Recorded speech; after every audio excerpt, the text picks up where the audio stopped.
Tapos yung happy na rin naman sa... Very. For Carla. Yeah, I wish them well. I wish them well. Everyone deserves happiness and we all deserve to move on. Kaya I'm glad we're all finally moving on. And siguro, with kung ano man ang plano niya with after her wedding, siguro balik tapos na rin sa inyo. Yung even that's their life. Ako, nakatutok ako sa sarili kong married life lang.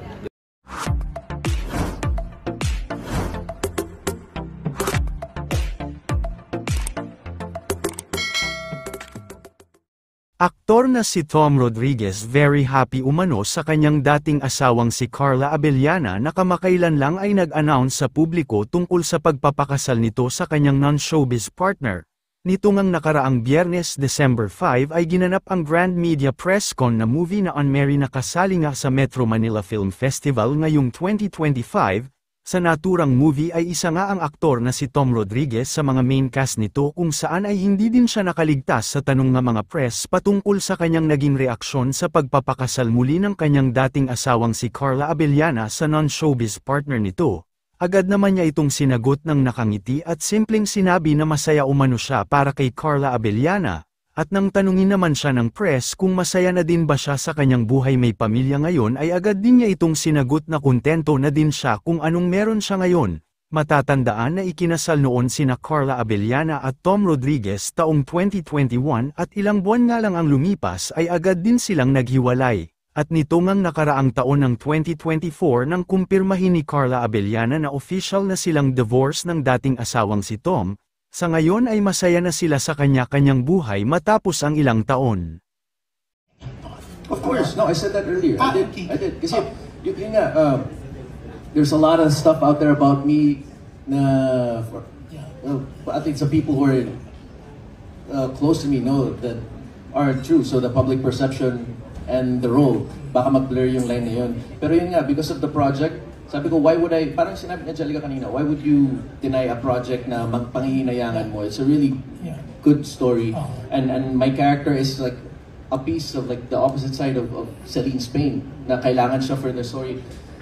Pangihinayangan ko, so if I let my own fear, parang stop myself from being part of a project like this, mas feeling ko mananaig yung panghihinayang kaysa yung sa takot na yun na, siguro isipin nila, ganyan ba siya sa totoong buhay, yung si Stephen tsaka si Tommy, isa ba?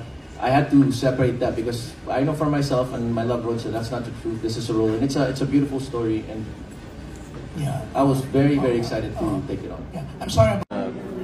Yung hindi mo na malalampasan yung isang situation na katapusan mo talaga. I mean, it's like literal death, hindi lang figurative death. Pero if you really hold on to him, like he'll really carry you through. Tom, gusto ko lang balikan yung sinabi mo kanina. You're married now. Yes, since when? For a bit now. I won't go into the details and specifics na lang. Pero happily. Okay. Best wishes. Sorry, like medyo belated tahimik lang or ano. Okay, how's gusto mo na yung ganung private? Yeah, it's nicer kasi yun nga, I can delineate between my work and yung personal ko na buhay. And I like it. I think mas gusto ko yung ganung balance. Sarap na nag-enjoy ka sa trabaho mo. It's fulfilling creatively. Pero pag uwi mo sa bahay, you take off that uniform and now you're sa pamilya mo ikaw nakatulog. Yung ex mo, ikakasal na rin. But you're happy for... I wish them well. And then, how's family life na? I love it. I love it. Simple, and wala kaming house help so we do everything na kami lang. So we have a lot of time to really bond together and spend time with each other. They're here with you? Yeah. They're here with you? They are, yeah. Kasi ang hirap, na-experience ko nung pinabalik na ako ng GMA dito after my leave of absences,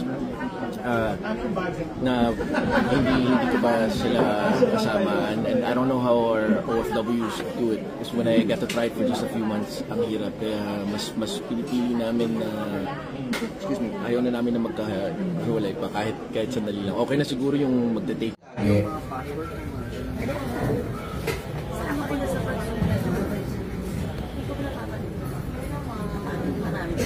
Let's have the Z's, Zanjo and Zach. Yes po, Miss Rose. Tom.